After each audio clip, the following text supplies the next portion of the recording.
Olá pessoal, esse é o 15º vídeo do canal Bandeirante, a história do Brasil narrada como no tempo dos seus avós. Na aula passada, anunciamos que hoje falaríamos, no próximo vídeo, que é este, falaríamos sobre a Escola de Sagres, lendária Escola de Sagres. Bem, não vai ser possível falar sobre tudo, tem bastante informação sobre isso, então nós dividimos aí em 2 vídeos, este é o primeiro, ok? Bem,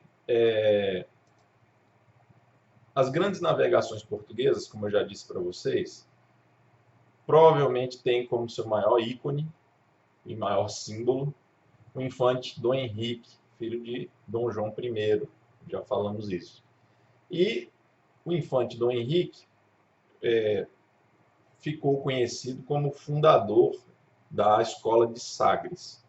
Vocês devem ter observado, com certeza, no início do vídeo, essas belas imagens aí que foram feitas por um drone. Eu peguei esse vídeo na internet, aqui no YouTube mesmo. Espero que não tenha problema. Vou deixar o link aqui embaixo para vocês do vídeo original, que é a mesma coisa. Eu só recortei um pedacinho e coloquei aí para vocês. Essa bela imagem mostra o promontório de Sagres.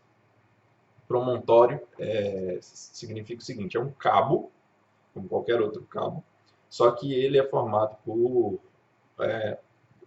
rochas altas. É como se fosse um cabo montanhoso. Então, um promontório de Sagres, ou Ponta dos Sagres, se vocês observarem o mapa, vocês vão ver que ele é a ponta mais a oeste do continente europeu. Ele é uma ponta que mergulha dentro do Oceano Atlântico, que durante milhares de anos foi considerado o mar tenebroso, o desconhecido, que gerou inúmeras lendas entre os europeus. Então, desde os primeiros habitantes da Península Ibérica, que nós já mencionamos lá nas primeiras aulas, na primeira aula, os celtas, os iberos, já consideravam aquela região uma região sagrada, digamos assim. Foi criada toda uma simbologia em torno dessa região da Ponta dos Sagres. Há relatos de que os sacerdotes celtas, os druidas, construíram ali um templo. Então, na mitologia desses povos, aquela região ali era uma região onde os deuses se reuniam, de maneira que, provavelmente até por isso, os historiadores antigos, né, que relataram os fatos relacionados com o que se chama de Escola de Sagres, provavelmente por isso optaram por chamar essas atividades náuticas, desenvolvimento de novas técnicas feitas e orientadas por Dom Henrique, provavelmente por conta de toda essa simbologia que existe na Ponta dos Sagres, tenham eles chamado de Escola de Sagres. Isso porque, na verdade, nunca houve uma escola, formalmente falando, um prédio, um local onde eles se reuniam para desenvolver e para comunicar novos conhecimentos, nunca houve. Mas houve o seguinte: a 30 quilômetros a leste dali, num local chamado Vila de Lagos, onde havia uma baía muito favorável para navegar, para zarpar dali com as embarcações, ali se fixou Dom Henrique, quando ele volta da sua segunda viagem a Ceuta. Ele foi nomeado pelo rei governador do Algarve e ele vai se fixar ali, em 1419, com um objetivo muito claro, o objetivo de reunir ali o maior número possível de pessoas envolvidas na navegação, com o objetivo claro, que nós já mencionamos na aula anterior, de expandir o conhecimento europeu pelo sul, cada vez mais para o sul do litoral africano, o litoral ocidental africano. Então, descendo ali em direção ao famoso Rio de Ouro, mencionado aí na aula passada, que ele teria ouvido falar quando interrogava aqueles prisioneiros mouros ali em Ceuta. Muito bem. Essa ponta de Sagres, ou promontório de Sagres, ficou conhecido na geografia antiga por promontório de Sagres, como eu já disse a vocês, e quem deu esse nome foi Ptolomeu, aquele, talvez o geógrafo, digamos assim, mais antigo, né, que se tem notícia, grego. E também, ah, outro geógrafo famoso menciona a Ponta dos Sagres, e essas informações sobre templo dos druidas, e reunião dos deuses ali de acordo com os iberos, essas informações serão recolhidas por um outro filósofo grego, filósofo, geógrafo e historiador grego antigo, que viveu no século I a.C., chamado Estrabão, okay? Que tem uma obra gigantesca chamada Geografia, em mais de 15 volumes. Salvo engano, é até difícil encontrar em português, eu conheço uma edição em espanhol. Muito bem. Dom Henrique, fugindo das futilidades do reino, da corte, digamos assim, foi nomeado, então, como eu já disse a vocês, governador do Algarve e ali se fixou.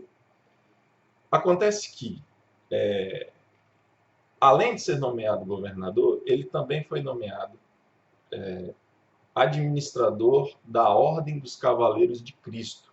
Aquela mesma ordem que eu mencionei a vocês em uma das primeiras aulas, talvez a aula 3 ou 4, fundada por Dom Diniz, o rei que governou no século XIII. Ok? Para ser mais preciso, ele começou a governar no século XIII e terminou no século XIV. E essa Ordem dos Cavaleiros de Cristo foi fundada em 1319, através de uma bula do Papa João XXII. Ok? É importante mencionar isso porque um dos grandes objetivos, já eu vou mencionar, um dos grandes objetivos de Dom Henrique era expandir a fé católica pelo mundo através das grandes navegações. E talvez uma prova disso, uma evidência disso, seja o fato de que as embarcações todas sempre partiam ali da região dos lagos, que eu já disse que fica a leste da ponta de Sagres, sempre partiam sob a bandeira da Ordem de Cristo, ok? Então, isso é bastante significativo, porque geralmente tenta-se desmerecer as grandes navegações ao afirmar que era apenas uma atividade para ganhar dinheiro, para explorar outros povos, escravizar outros povos, quando tudo indica que, genuinamente falando, eles tinham a preocupação de levar a fé católica, a fé cristã, para esses outros povos. Muito bem. Um outro aspecto interessante que eu vou tratar melhor em outro vídeo é sobre o infante Dom Pedro, irmão mais velho de Dom Henrique, que, segundo essa historiografia um pouco mais antiga, não teve tanta participação nas grandes navegações, mas mais recentemente se tem discutido a participação dele, e tudo indica que ele teve uma participação muito maior do que foi registrada pelos cronistas da época, ok? Então, o Dom Pedro, que era o irmão mais velho do Dom Henrique, ele era um cara extremamente letrado, culto, e fez uma grande viagem pela Europa e pelo Oriente, reunindo materiais relacionados com essa questão das navegações, e trouxe para Portugal mapas, livros que tinham um grande valor nesse sentido, de contribuições que já tinham sido feitas para as navegações. Então, ele teve esse trabalho de reunir bastante documentação, mapas, livros antigos, e, curiosamente, é ele que vai levar para Portugal, né, após essa sua viagem, o famoso livro do Marco Polo, que é o livro das maravilhas, que por um tempo se pensou que era tudo fantasia, mas que na verdade não era. Ele realmente fez uma viagem pela Ásia no século XII, depois volta para a Europa, é preso e conta essa história para um companheiro de cela, que registra isso em livro e algum tempo depois, verifica-se que ele estava falando coisas concretas, reais, que ele tinha vivido. Então, o livro do Marco Polo foi trazido para Portugal por Dom Pedro, irmão do infante Dom Henrique, e traduzido para o latim por ele. Ok? Então, ainda vou tratar melhor sobre isso. A participação de Dom Pedro parece ter sido bem maior do que os primeiros cronistas registraram. Ok? Muito bem. Falando então sobre esses cronistas, O grande cronista que deixou registrados os fatos sobre a vida do infante do Henrique, o navegador, foi um homem chamado Gomes Eanes de Zurara. Tá? Ele escreveu várias crônicas sobre o rei Dom João, o rei Dom Manuel, e ele tinha um certo apreço pelo Dom Henrique, e por isso alguns historiadores desconfiam que ele haja colocado a figura do Dom Henrique acima de todos os outros de maneira um pouco exagerada, e principalmente em relação ao seu irmão Dom Pedro. Tá? Então, Dom Pedro provavelmente teve uma participação mais importante, repetindo mais uma vez, e isso eu vou detalhar um pouco melhor num vídeo próximo, tá certo? Essas informações que o Zurara deixou sobre o Dom Henrique nos permitem concluir que havia 5 razões principais pelas quais Dom Henrique queria conquistar ali, chegar à região do Rio do Ouro, ok? Então, vamos lá. A primeira era saber a verdade sobre as terras que existiam além das Ilhas Canárias, ok? A primeira motivação de Dom Henrique para poder empreender essa atividade. A segunda era aumentar a santa fé de nosso Senhor Jesus Cristo. Já falei que isso realmente era uma preocupação muito grande naquele momento, especialmente porque é um momento ainda onde as cruzadas estavam muito próximas, aquele espírito das cruzadas, de expandir a fé e combater os infiéis. E também, terceiro ponto, descobrir se naquelas partes havia algum reino cristão, ao sul, mais ao sul da África. Se houvesse, quarto ponto, estabelecer aliança com este povo. E, por fim, averiguar real influência dos árabes, dos mouros, naquela região mais ao sul da África. Averiguar isso, ok? Então, esses aí eram os principais objetivos que motivaram Dom Henrique a empreender todas essas atividades na área da navegação para poder conquistar, descobrir e explorar essa região da costa africana que os europeus, pelo menos, ainda não tinham chegado. Muito bem. No que consistiu essa escola de Sagres? Ele procurou atrair para a região astrônomos, cartógrafos, astrólogos, sábios em geral, que pudessem contribuir para o desenvolvimento da navegação. Boa parte desses sábios e astrólogos, enfim, desses mestres, foram atraídos para Portugal porque estavam sendo perseguidos em alguns lugares da Europa, especialmente na Espanha, por serem judeus. Então, boa parte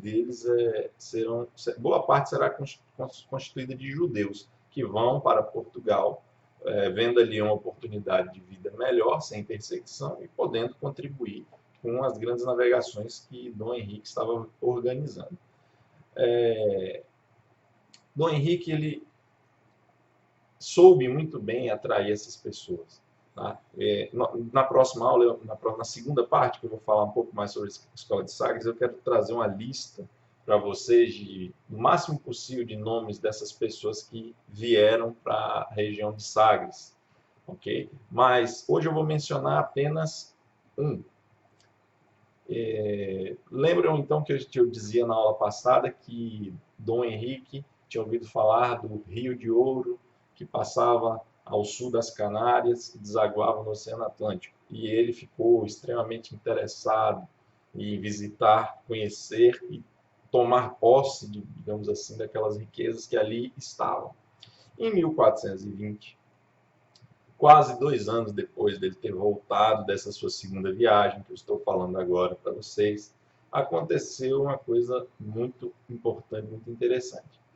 Chegou, Dom Henrique acolheu na região de Sagres, ali no Algarves, em Portugal, um judeu chamado Ierhuda Cresques. Ierhuda Cresques era filho de um famoso cartógrafo judeu chamado Abraão Cresques, que havia escrito no século XIV, mais ou menos em 1375, um famoso livro chamado Atlas Catalão. Esse Atlas Catalão foi trazido para Sagres com o filho, Ierhuda Cresques. E no Atlas havia uma menção clara e direta ao Rio de Ouro. e coincidia exatamente com os relatos que Dom Henrique tinha colhido em Ceuta. De maneira que isso alimentou de forma muito forte a obsessão de Dom Henrique por conquistar aquela região, por chegar àquela região. Aí é uma confirmação aí de que aquelas informações que ele tinha obtido não eram falsas, né? Eram verdadeiras. E estavam já registradas nesse Atlas catalão do Abraão Cresques.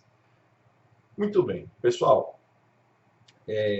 Nosso objetivo é fazer vídeos mais curtos mesmo para não alongar muito, não ficar. Muita gente não tem tempo e prefere vídeos mais curtos, então eu poderia agora desenvolver mais outro tanto sobre a Escola de Sagres, mas eu vou encerrar por aqui. Fica essas informações aí para vocês. Espero que vocês tenham gostado, espero que tenha ficado claro, e qualquer dúvida comentem aí embaixo, ou no Facebook, ou no YouTube, tanto faz. Tá certo? Um abraço e até a próxima aula.